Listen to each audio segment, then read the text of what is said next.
Okay, part 6. I know this is getting long, and there's a few more parts probably to this because, boy, so much stuff to talk about.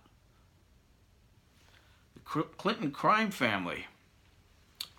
The laundry list. Monica Lewinsky is what we were just talking about. Of course, this led to ultimately the affair that he had with her led to a huge to-do with regard to his impeachment. Now remember, I talked about the Paula Jones deposition a few videos ago, and I said, make note of that. He lied under oath in a civil lawsuit against a citizen of the United States, and why that was so very important. When it came time, after the Ken Starr investigation of all this, because everything connects to everything else, when it came time to finally, the Republicans in Congress had had enough and said, this guy's no bueno. After he wagged that damn finger in front of all America and lied to our faces, I did not have a relationship with that woman, Miss Lewinsky. I never lied. God, I just wanted to reach to the freaking TV screen and punch him in the freaking nose. Because I knew he was lying. And a lot of people did. And that Hillary Clinton standing right by her man, knowing full well that semen-stained dress was going to become bigger deal than they could have possibly imagined. And so, the liberals, in their typical fashion, twisted everything out of context and tried to convince by lying, by taking things out of context, by deceit, and boxing themselves in the corner, as I mentioned before, of having to rationalize bad behavior of Bill Clinton and try to convince everybody that this was just about sex. And it was about Monica Lewinsky having sex in the Oval Office or whatever with the president. All you had to do was read the indictment. All you had to do was read the articles of impeachment, what they were for. High crimes and misdemeanors. Perjury under oath in a federal grand jury. That's what it was about. That's all it was ever about. He happened to lie about the affair with Monica Lewinsky, but it wasn't the affair that got him in trouble. It was the lying about it that got him in trouble.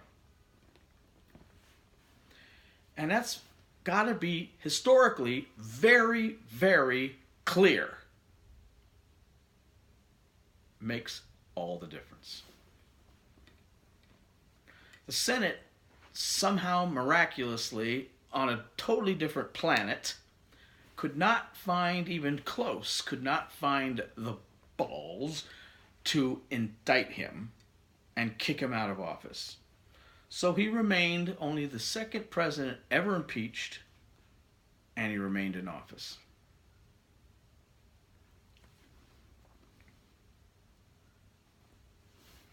In 1996, Hillary went to Bosnia during the war, civil war that was going on in what was once Yugoslavia and now had broken up back into its original multiple nation states prior to the Soviet Union, halting what was a civil war that was going to happen between Croatia, Bosnia, Herzegovina, whatever it was called, and Serbia. Everyone was at war with each other. She took a trip to Bosnia. Now, I think she was on her own, and there's video of this now. Now. But 2008, in a very, in an interview where there was no reason for her to lie, except she was trying to run for president the first time, and she was trying to build up her bona fides with regard to foreign policy, she lied about this trip to Bosnia. She said she was under sniper fire and they had to all run and take cover behind cars. Oh, she's tough. Oh, look at this woman. Oh, she is badass. Of course, there's video of her trip coming off the helicopter, what it was, in Bosnia that very day. And what did she encounter?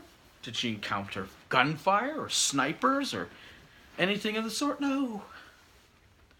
In fact, they had children greeting her. And a girl that gave her a gift, a flower or some frickin' thing. And they laughed and they sauntered through the muddy field to wherever they were going. It's on a video. She couldn't even tell the truth about an innocuous, stupid trip to Bosnia.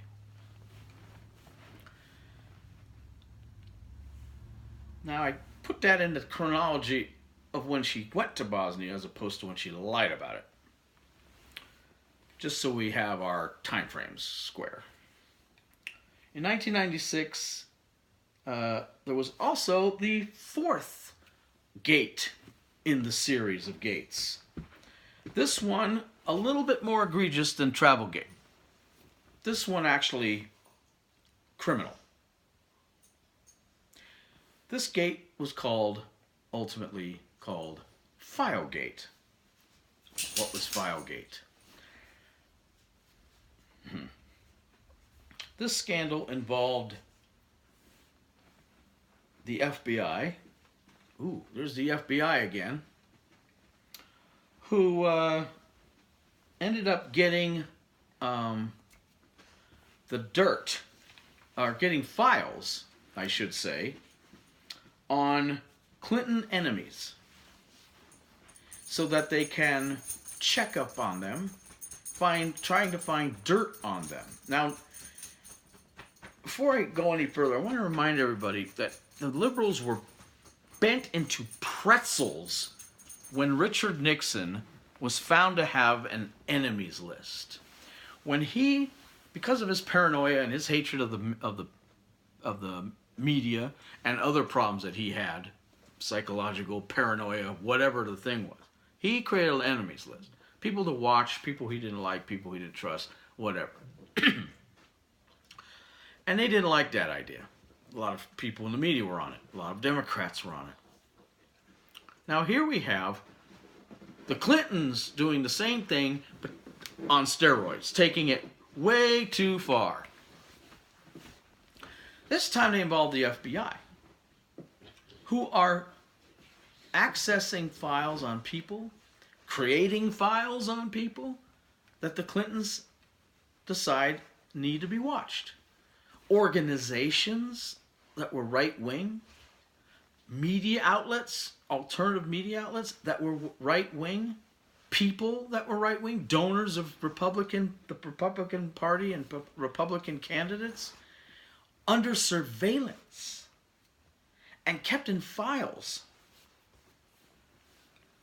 which were discovered later on.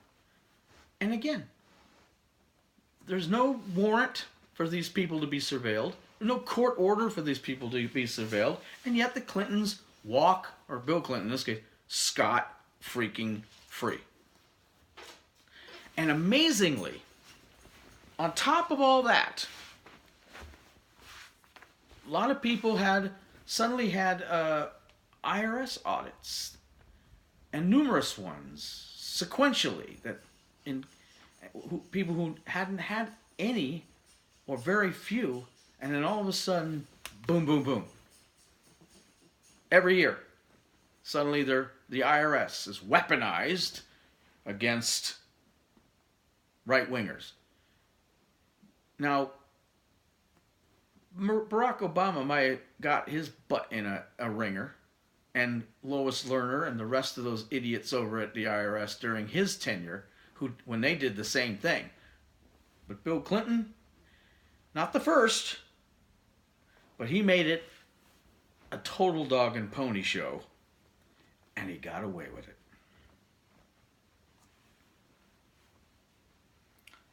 Next scandal, same year, also a gate. This one's probably one of the worst of all. Now, around the same time, and we're suffering from this decision today, Bill Clinton decided to give North Korea a little bit of a handout, some information about nuclear technology so that South Korea could provide them with power, and they end up using it to create nuclear arms program. Oops. You wonder why we're in a mess today? Because of that mistake. Bad judgment. Not necessarily criminal. But what he did with China in the scandal called Chinagate, far, far worse. Because with China, it wasn't just, work with South Korea, here's a little help. Maybe you can, turn a corner and not be such a bunch of communist bad people anymore. With China, though, he loved these guys. He loved the communist nature of them. But he also knew that they were players and people he could negotiate with. Chinagate is multifaceted, but the worst parts of it are now known to be very, very heinous. Under the direction of Bill Clinton's administration, the Chinese government, who were floundering and foundering and flailing and flopping like dead fish on a dry lake bed, trying to figure out how to shoot rockets into the air without them going and blowing up, gave them technology that allowed them to create the arsenal they have today. And in exchange for this information, he gave out favors, and lots of favors. And I don't mean just, you can stay in a Lincoln bedroom for a few nights kind of favors. I'm talking about access to the State Department, access to high government officials. Basically, this is influence peddling. Quid pro quo. We give you this. If you give us that, we'll give you this.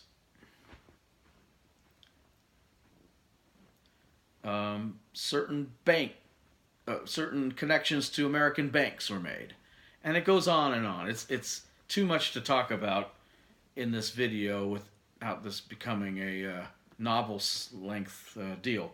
But suffice to say that it was egregious in its nature, and it's led to the size and scope of and capability of the Chinese government's military today. Chinagate stank from high to high heaven. And guess what? Say it with me. The Clintons got away with it. 1997, all the way through 2016. And in some cases even it continues, although it's no longer relevant. But starting in 1997, Hillary Clinton begins a very long relationship with a woman named Huma Abedin. She moves up the ranks with Hillary, having different jobs with her, but eventually becoming her campaign chairman in the last election cycle. But in typical Clinton fashion, or liberal fashion, completely ignores this woman's connections, her family, her past, her belief system, if you will. And if not ignoring it, not caring. I'm not sure which is worse. Huma Abedin comes from a family that was associated with the Muslim Brotherhood, a terrorist organization, as depicted a few years ago now by even the United Nations, and affiliated with Al-Qaeda. Her father heavily involved in those two groups.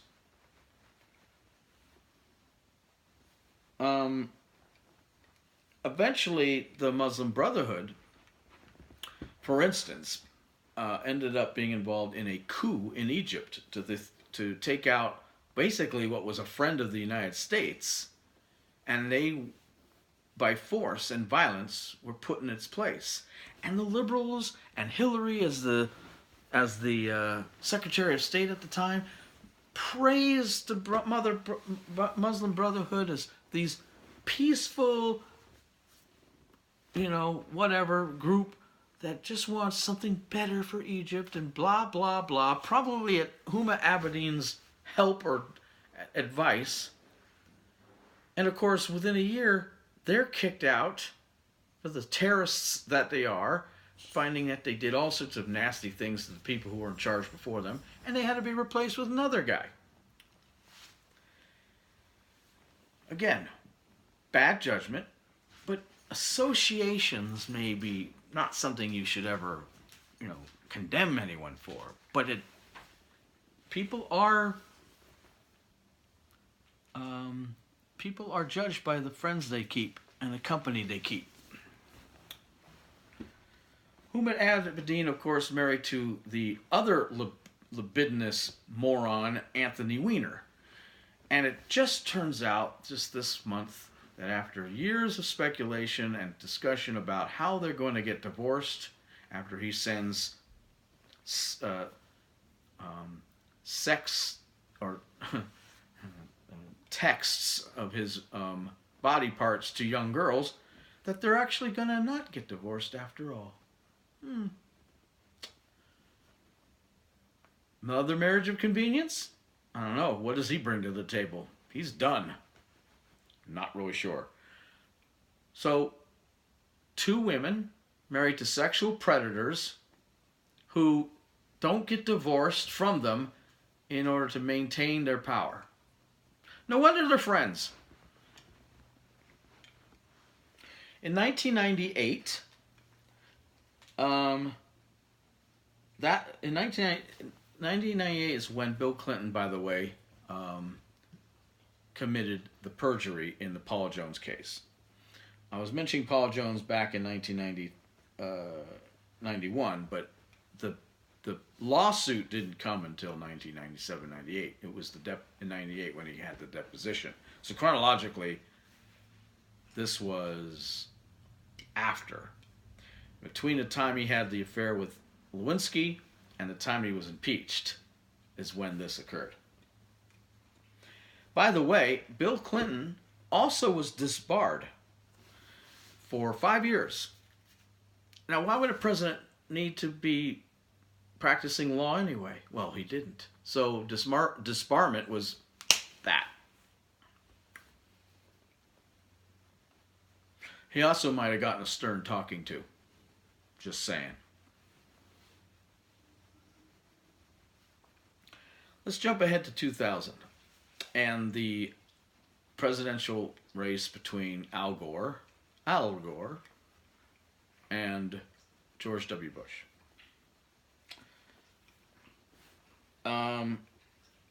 Just before that election, there was one last time when the FBI, under the running of Janet Reno, went overboard. And I can't imagine Bill Clinton's hands are clean from this one either.